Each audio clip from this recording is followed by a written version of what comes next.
तुम्हा सर्वांचं माझ्या YouTube चॅनलमध्ये पुन्हा एकदा स्वागत आहे. तर आजच्या व्हिडिओमध्ये आपण इयत्ता 6वी चा जो नवीन अभ्यासक्रम आहे 2026-27 या शैक्षणिक वर्षासाठी, तर त्याच्यामध्ये विषय आहे मराठी आणि हा विषय आहे तो इंग्लिश मीडियमचा मराठी आहे. तर त्याच्यामध्ये पाठ जो आहे तो पाठ 5वा आहे आईस पत्र. तर याच्यामध्ये आधी जे कठीण शब्द आहेत तर ते आधी आपण समजावून घेऊया आणि मग जो पाठ आहे तो बघूया. आता पहिला आहे शब्द आश्चर्याचा धक्का बसणे, म्हणजे खूप आश्चर्य वाटणे. आता समजा तुमच्या गल्लीमध्ये किंवा तुमच्या आसपास एखादा 10वी ला असणारा विद्यार्थी आहे आणि सगळ्यांना वाटतं की त्याला फार फार तर 50 ते 60% पडतील किंवा कसा तरी पास होईल. परंतु जर का त्याला 90% मिळाले परीक्षेमध्ये, म्हणजे त्यानं खूप अभ्यास केला आणि 90% पडले, तर काय होणार? सर्वांना आश्चर्याचा धक्का बसणार. अजूळ. आता तुमच्या आईचं लग्न होण्यापूर्वी कुठलं तरी मूळचं गाव असणार. लग्न झाल्यानंतर ती तुमच्या वडिलांच्या जे गाव आहे, शहर आहे तिकडे आली असणार.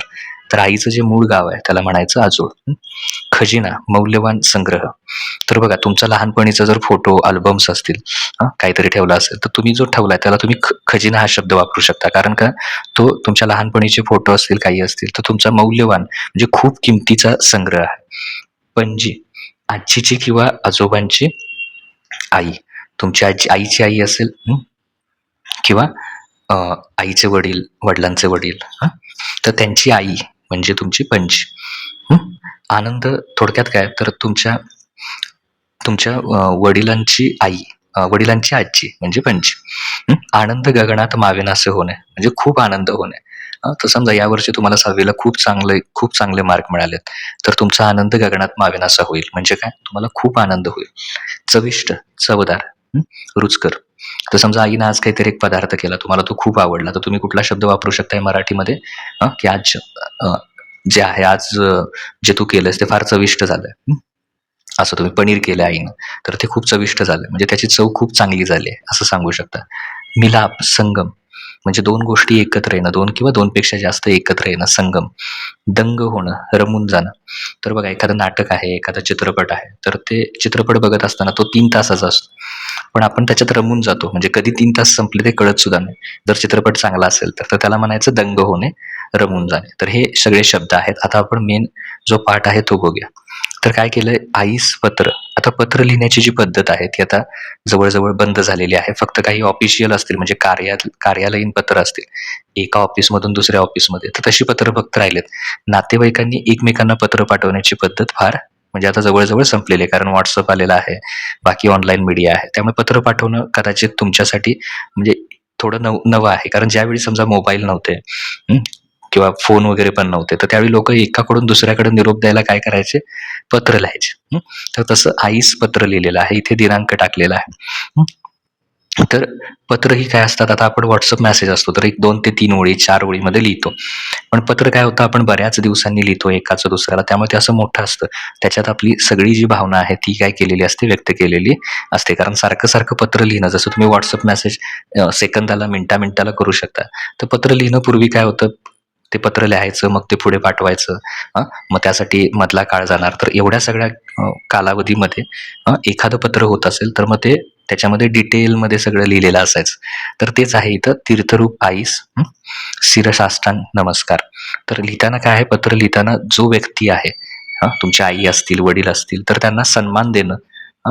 जसं आजकाल आपण WhatsAppचा मेसेज लिहिताना डायरेक्ट लिहायला सुरुवात करतो, पण पत्र लिहिताना काय होतं, जो व्यक्ती आहे त्याला त्याचं पद असेल किंवा त्याचं आपल्याशी जे नातं असेल, तर त्याच्याबद्दल आपण त्याला काय करायचो, एक सन्मान द्यायचो, त्याचा मान राखायचो. तसं आईला लिहिताना पहिला काय लिहिलं, तीर्थरूप आईस शिरसाष्टांग नमस्कार.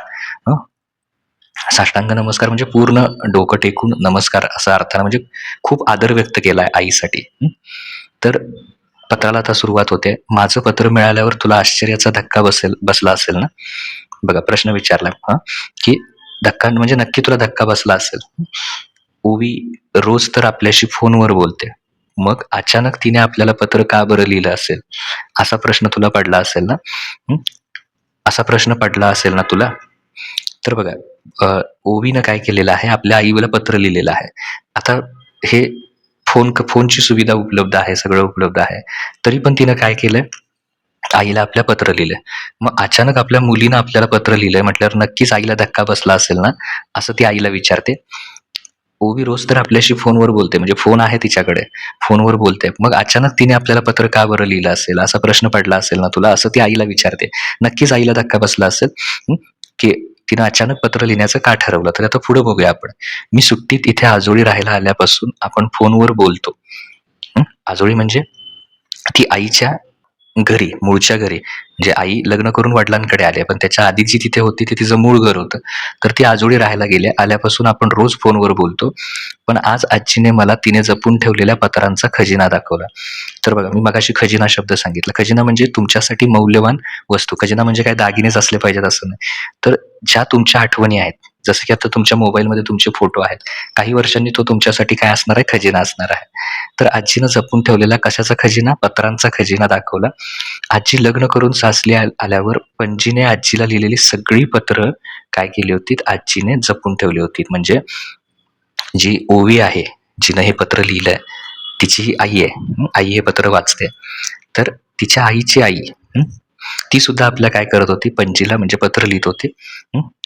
तर सगळी पत्र तिनं जपून ठेवलेली आहेत. हं. आईच्या आईला आईनं पत्र लिहिलेलं आहे. हं. तर आईची आठवण आली, की अजूनही ती पत्र पुन्हा-पुन्हा वाचते. हं. तर जी आजी आहे, आजीला आपल्या आईची आठवण आली. आजी जी आहे, तिला आपल्या आईची आठवण आली. म्हणजे ती ओवीची कोण झाली? तर ती पणजी झाली. हं.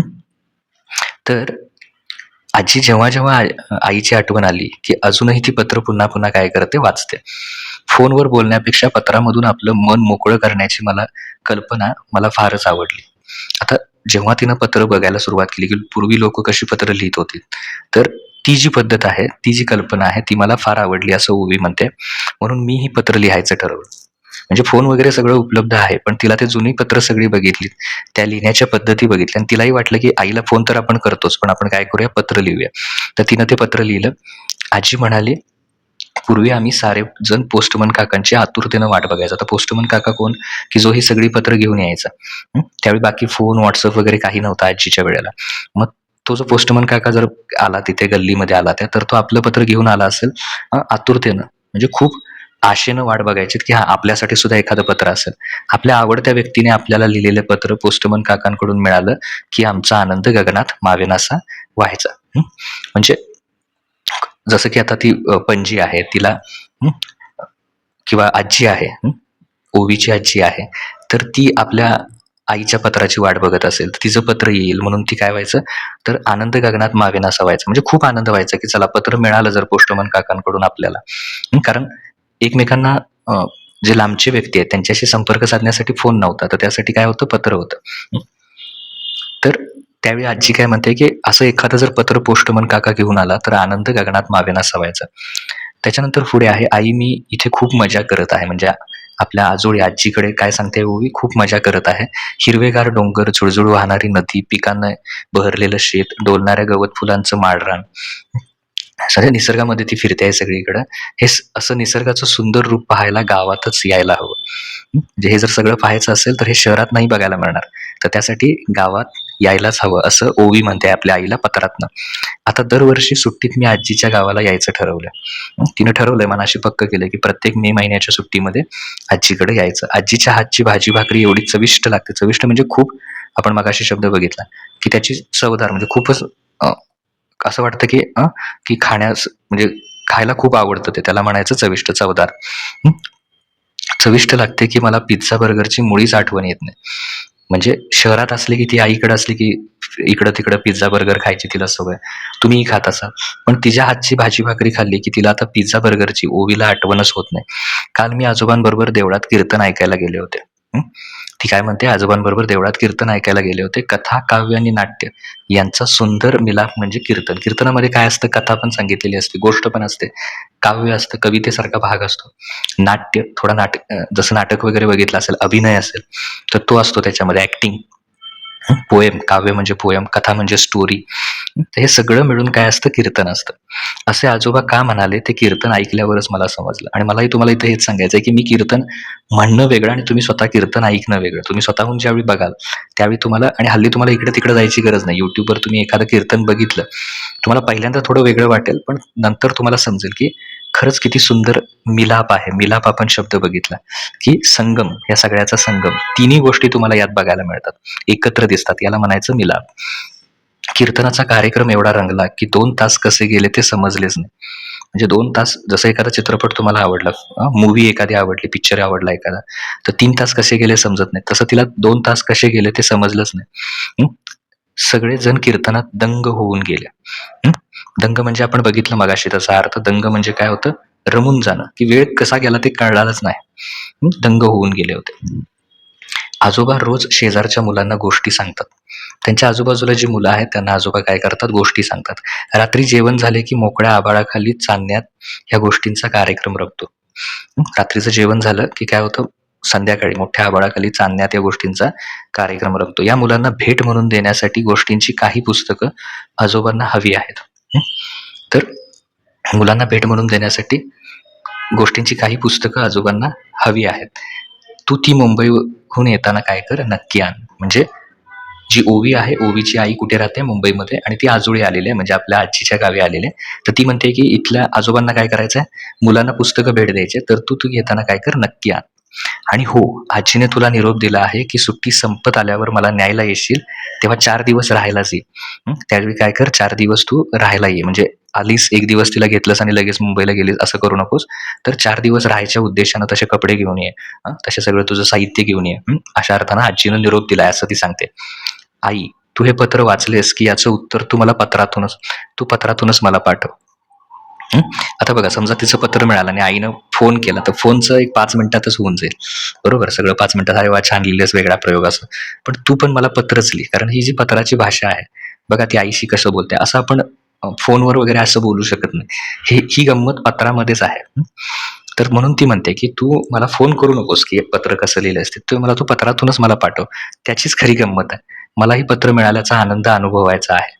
आता बघा, एक असतं की फोन कॉल कसं होतं, तुम्हाला एखादी गोष्ट मिळाली की तुम्ही 1 मिनिटात कॉल करताय. तर मधली जी वाट बघण्याची जो काळ असतो, त्याचा जो आनंद असतो, तो पत्रामध्ये असतो. आणि म्हणून ती म्हणते की आता आईकडे ते पत्र जाणार, मग काही दिवसांनी ते पत्र जाणार, ती वाचणार, मग ती लिहिणार आणि त्यानंतर ती ओवीला पत्र पाठवणार. म्हणजे काय होणार? या कालावधीमध्ये जी वाट बघण्याचा जो काळ आहे, त्याचा एक वेगळा आनंद असतो. जर का तुमचे आजी-आजोबा असतील, तर तुम्ही हा आनंद काय असतो ते तुम्ही त्यांच्याशी जर शेअर केलंत, कदाचित त्यांना शब्दात सांगता येणार नाही, पण ते तुम्हाला थोडंफार का होईना त्याच्याबद्दल सांगतील. आनंद अनुभवायचा आहे. तीर्थरूप बाबांना माझा शिरसाष्टांग नमस्कार सांग. तर ती म्हणते की बाबांना सुद्धा माझा काय कर? नमस्कार सांग. तुझीच लाडकी ओवी. ओवीनं हे पत्र लिहिलंय.